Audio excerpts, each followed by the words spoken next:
All right, this particular video is on should you do continuous or chunk your tempo runs into smaller chunks. I think for athletes that are just getting started, they haven't really built an aerobic base building phase yet. First and foremost, focus on that before you do anything. Give yourself a longer buildup, especially for races that are like the 10K, 10 mile, half marathon, marathon. A longer buildup, 16 weeks up to 24 weeks is optimal. But if you're doing tempo runs, I would focus on progression. It takes about 28 days for the body to adapt to any stress load you're placing on it. So tempo runs, you may want to start off doing a 2 mile tempo run and then work your way up to like 10 miles. Again, be patient with yourself. It does take time for your body to physiologically adapt to these types of workouts.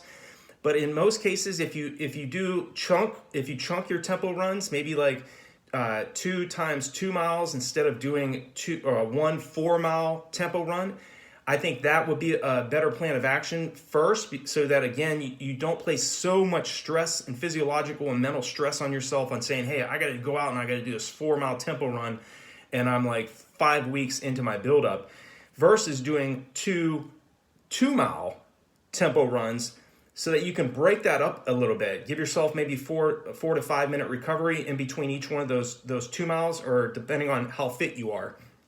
And then as you become more physiologically fit and mentally fit, you're in much better shape. Then you can work on extending that tempo run.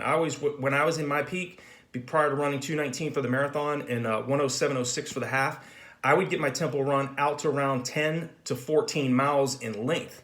Okay, now I'd never started that far when I wasn't very fit. I mean, I had times where I had a very difficult time doing 2 to 3 mile tempo runs. So I would start off there first, give myself several weeks of doing that same specific duration before I started working on longer tempo runs. Okay, you always want to work on gradually extending the amount of time you're spending at your anaerobic threshold. That's running around 88 to 92% of your maximum heart rate.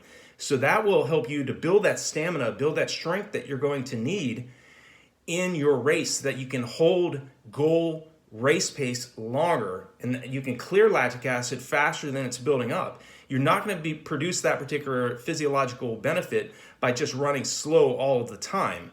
Okay, so I hope this video is helpful. Again, start off doing chunks in terms of your tempo runs, then gradually build it into continuous long runs. If you have any questions, leave me a comment or check out the resources in the description or on the newly designed RunDreamAchieve.com, and I'll talk to you all in the next video.